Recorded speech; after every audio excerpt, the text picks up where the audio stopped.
Poor captaincy, poor over management, poor batting, क्या क्या मैं कहूँ जिसने आज हमें मैच कॉस्ट किया। I mean from the start, from the very very first ball से लेके 20 ओवर जो हमारी बैटिंग के थे उसमें ठीक है, साहिबजादा फरहान ने अच्छी बैटिंग की। साइम अयूब से लुक लुक वाली शॉट खेले मेरी जान, तो उससे नो लुक पे आउट हुए जा रहा है, एक ही तरह की शॉट मार के, या तो ऑफ स्टंप के बाहर आउट हो जाता है या ये चूतड़ों से ऊपर उठाते हुए आउट हो जाता है। ठीक है, उसके बाद आपका आगा आई कैन डोमिनेट स्पिनर्स। भाई तू कहाँ डोमिनेट करता है, मुझे बता दे कौन से एरिया में तुम डोमिनेट कर रहे हो। अभी तक जो हो रहा है वो तो तुम्हें फाड़ फूड़ के चले जाते हैं क्या, एक रैश शॉट मार के, गंदी शॉट मार के जो है वो तो विकेट थ्रो करके इतने बड़े सुपर 8 के इंपॉर्टेंट मैच के अंदर तुम निकल गए हो। आई कैन डोमिनेट स्पिनर, किधर डोमिनेट कर रहा है भाई तू, किस डिल्यूजन में रह रहे हो कि you can dominate spinner, spinners are dominating you. ठीक है, तो डॉसन से आउट हुआ है भाई साहब, और अब ऐसा भी नहीं आदिल रशीद से हो जाए, डॉसन से आउट हुआ है। ठीक है, ये नहीं कि वो बुरा बॉलर है, लेकिन मतलब कम ऑन।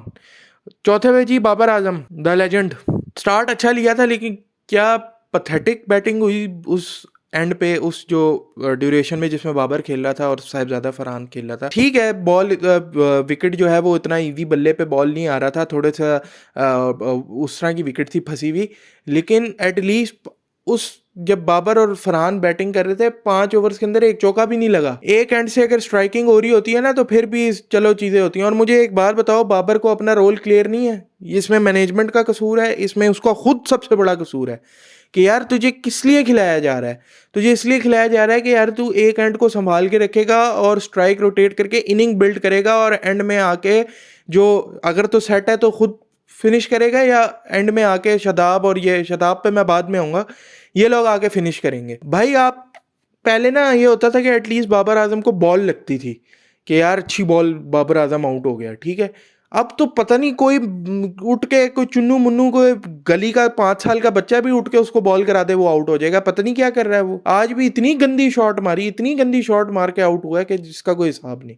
रैश शॉट जो उसका काम भी नहीं है। दूसरे एंड से साहिबजादा फरहान का काम है कि तू चार्ज ले, वो भी भाई साहब उसके साथ उसके रंग में रंग गए, सिंगल डबल किए जा रहे, लेकिन एटलीस्ट उसने एक रिस्पेक्टेबल इनिंग खेली जिसकी वजह से हम 160-70 वाले स्कोर पे पहुंचे, वरना ये भी मुश्किल लग रहा था at one point. Fakhar Zaman जिसको मतलब कह के थक गए कि यार अगर आप फ़खर जैसे प्लेयर को पिक कर रहे हो स्क्वाड के लिए तो वो 11 में खेलता है, वो बाहर नहीं बैठता। आज भी ठीक है, उसको कैपिटलाइज करना चाहिए था, थोड़ा और लंबा जाता है, लेकिन वो बेहतर खेला।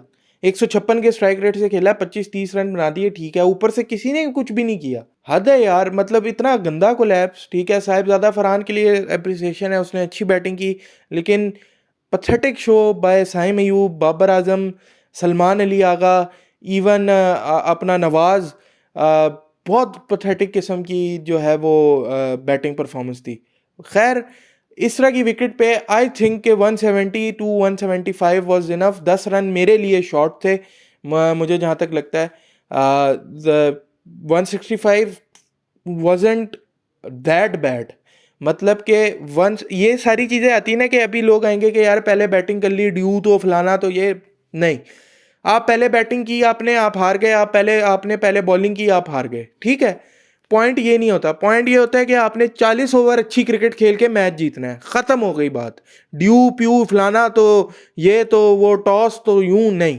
40 ओवर आपने अच्छी क्रिकेट खेली, आप जीतोगे मैच, ख़त्म होगी बात। अच्छा, रन्स की तो यहाँ पे अब हम बात करते हैं कि भाई 165 स्कोर था। 165 वाजंट दैट बैड, बिकॉज जब उनकी बैटिंग आई तो आपने उनके 30 पे 3 आउट किए हुए थे ना। Hats off to Shaheen Shah Afridi, drop होने के बाद जिस तरह की उसने बॉलिंग कराई है, जितना क्रिटिसिज्म उसके ऊपर हुआ, मैंने भी किया, सब ने किया, पूरे पाकिस्तान अवाम ने किया, इंडिया से बड़ी उसको पड़ी है। ठीक है, पढ़नी बनती भी थी जिस तरह की वो बॉलिंग करा रहा था, लेकिन ड्रॉप हुआ, कुछ अकल आई होगी या कुछ सुना होगा, या शायद अफरीदी ने को डंडा दिया, या कुछ भी हुआ होगा। जो भी हुआ है, ब्रिलियंट बॉलिंग जो उससे डिमांड की जाती है उसने वही करके दिया। पहले ओवर में बटलर को, दूसरे या तीसरे ओवर के अंदर सॉल्ट को, बटलर को, फिर उसके बाद बेथल को, ऊपर से वो खा गया इनको। ठीक है, एक बंदा आपसे आउट नहीं हुआ, हैरी ब्रूक, और सलूट है भाई। चांसलेस इनिंग्स, कमाल का ब्रिलियंट 100, कहीं से भी नहीं लगा कि यार उसने कोई रैश शॉट खेली है। एट द मोमेंट जब उस्मान तारिक को बॉलिंग पे लाया गया कि ये विकेट लेगा, उसके ऊपर उसने बड़ी सेंसिबल बैटिंग की, सिंगल डबल निकाले, हाथ से दुक्के निकाले। यार इनको शर्म आनी चाहिए, इनके हाथों से दुक्के निकले। और दैट शोज के स्ट्राइक रोटेशन कितनी इंपॉर्टेंट चीज है।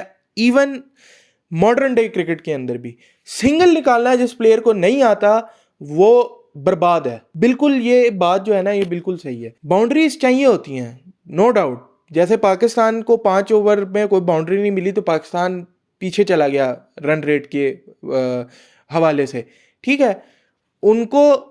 उन्होंने टाइमली बाउंड्रीज भी मारी और सिंगल डबल निकाले। जहां बाउंड्री नहीं आ रही उन्होंने दुकियां लेके वो स्कोर पूरा किया। तो किस तरह मैनेज करना है ये अगर आपको नहीं आता तो आप फिर इंटरनेशनल क्रिकेट के लिए शायद बने ही नहीं है। खैर, पाकिस्तान की जहाँ तक बॉलिंग की बात है, ब्रिलियंट स्टार्ट बाय शहनशाह अफरीदी। सलमान मिर्ज़ा को मैं कुछ ज़्यादा नहीं कहूँगा क्योंकि वो पहले उसके अंदर अच्छी बॉलिंग करता आ रहा है, ठीक है, यंगस्टर है, हो गई बैट बॉल उसको प्रेशर वाले मैच में, ठीक है, कोई वो, अब उसको मैं उससे ज़्यादा कुछ कह नहीं सकता। हम आ जाते हैं कप्तानी पे। जब आपके पास, मैं पिट पिट के थक गया यार कि आप क्यों डिपेंड होते हो साइम अयूब पे, क्या वजह है उसकी? आप क्यों डिपेंड हो रहे हो शादाब पे जब आपके पास उस्मान तारिक पड़ा हुआ है? और नवाज जो है वो पावर प्ले में आता है, आज पावर प्ले में आया, गंदी बॉलिंग कराई, लेकिन स्टिल उसका ओवर पावर प्ले में बनता है। उस्मान तारिक पहले आता है एटलीस्ट 1 ओवर, मैं ये नहीं कह रहा कि सारे ओवर उसके शुरू में ही निकाल दो, पहला ओवर उसका पावर प्ले के अंदर या शुरू के 10 ओवरों में उसका पहले 2 ओवर या पहला 1 ओवर हो जाना चाहिए।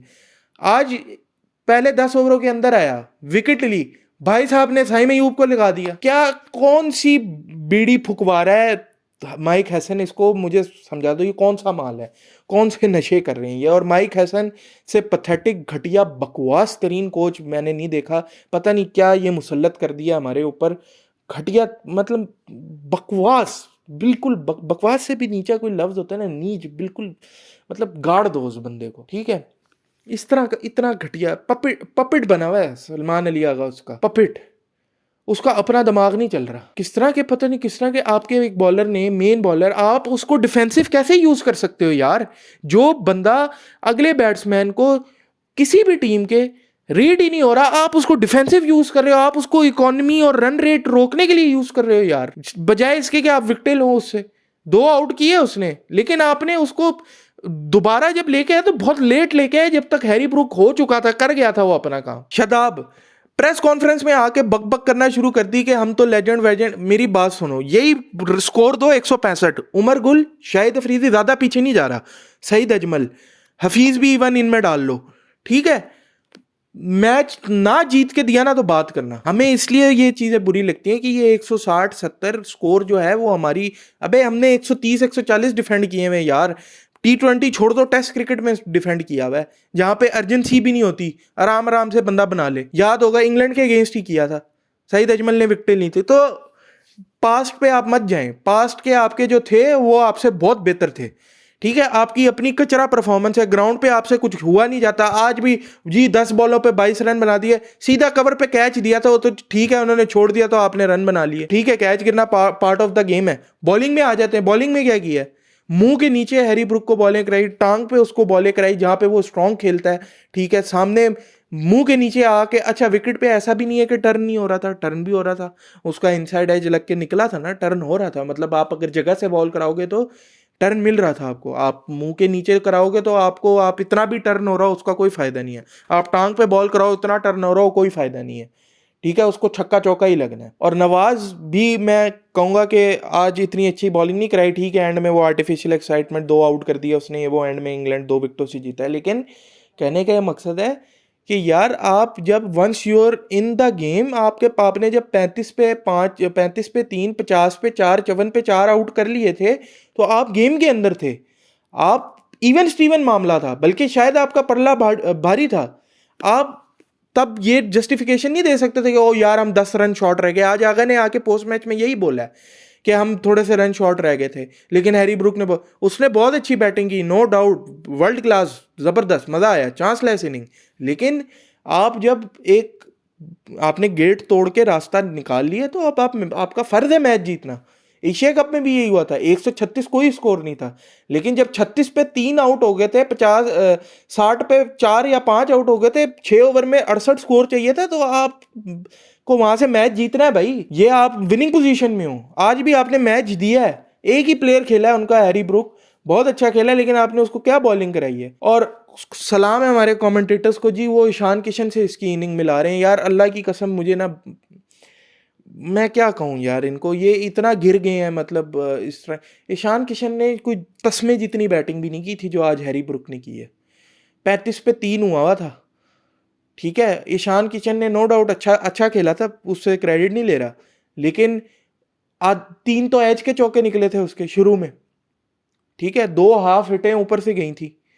हैरी ब्रुक की जरा इनिंग में निकाल के दिखाओ ये चीज़ें, चपेड़े मारी हैं उसने, ठीक है, उसकी और इसका कोई कंपैरिजन नहीं है। हमारे पता नहीं क्यों पाकिस्तानी कमेंटेटरों का, किसको खुश करने के चक्करों में इस तरह की बातें करते हैं। खैर, अब क्वालिफिकेशन सिनेरियो ये है कि भाई न्यूजीलैंड और श्रीलंका अपने मैचेस हारें, ठीक है, या दोनों हारें या एक हारे, कोई इस तरह का सीन बनेगा तो पाकिस्तान जाएगा। स्पेशली न्यूजीलैंड का अब कल मैच है श्रीलंका के साथ, वो अगर श्रीलंका हरा देता है न्यूजीलैंड को, या न्यूजीलैंड वो जीतता है और इंग्लैंड हरा देता है न्यूजीलैंड को, तो फिर कोई पाकिस्तान का फलानी टीम से हार जाए वो वाला हिसाब है। इंडिया और पाकिस्तान एक ही कश्ती में अब सवार हैं, बल्कि एक कश्ती में नहीं, अलग अलग कश्तियाँ हैं। इंडिया की कश्ती में सुराख हुआ हुआ है क्योंकि उनका रन रेट जो है वो -3.8 है, पाकिस्तान का है -0.4, तो रन रेट इतना बुरा नहीं है।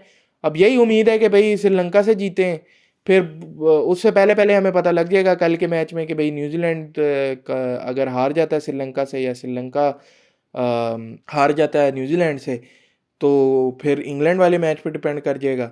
अगर इंग्लैंड हरा देता है न्यूजीलैंड को तो वेल एंड गुड है, अगर श्रीलंका कल न्यूजीलैंड को मार देता है तो फिर तब भी वेल एंड गुड है। तो देखते हैं क्या होता है, और अब रन रेट पे मामला फंसेगा और पाकिस्तान को एक कन्विंसिंग मैटर से जो है वो श्रीलंका को हराना होगा। और आई थिंक अगर श्रीलंका न्यूजीलैंड को हरा देता है तो हम श्रीलंका को क्या हरा पाएंगे, ये एक बहुत बड़ा जिसे कहते हैं सवाल है, जो आई थिंक बड़ा मुश्किल है जिसका आंसर कि हम हरा पाएंगे कि नहीं।